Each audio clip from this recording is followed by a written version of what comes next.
दशरथ साहू। कौन कहे आज बीजेपी तरफ जो खजुरीपड़ा विद्युत कार्यालय को घेराव करा जाइए बा किसी दाबीपत्र देवाई जो आज एकत्रित होती आपणकर बीजेपी कर्मी मैंने कहीं एकत्रित होती आ कौन दाबी रही? आमर मुख्य दाबी है अधिक मात्रा रे बिल लोक मान शोषण करके नेबा, प्राइवेट कंपनी को आमर राज्य सरकार बिक्री करदेवा, अघोषित लाइन कट माने आगुरी आडभांस लोक मान न कहीकि हठात लाइन काटिबा एवं बारंबार लाइन काटिया फल आज जो युवपीढ़ी जो शिक्षार नेट्रे जो पाठशाठ पढ़ुंट बहुत मात्रा प्रोब्लेम होची।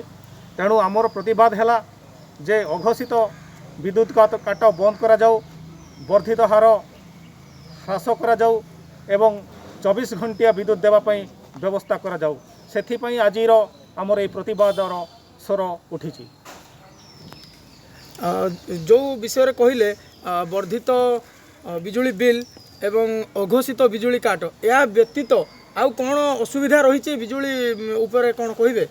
एबे बीपीएल परिवार उपरे जो भली भाव में बिल रो वृद्धि होती जाफल से माने व्यवहार करें ना कि सेमान को करेन्ट रो सुजोग पाई पारे, केवल प्रत्येक परिवार को करेन्ट देदेले हम नहीं, पाखे जो शोषण चली से माने गरीब लोक मैंने ठीक भाव में बांधि पारे नहीं।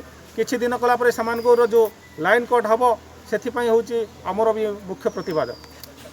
एबे खजुरीपड़ा मंडल सभापति हिसाब से आपण ओडिशा सरकार को कौन दाबी रखिबे?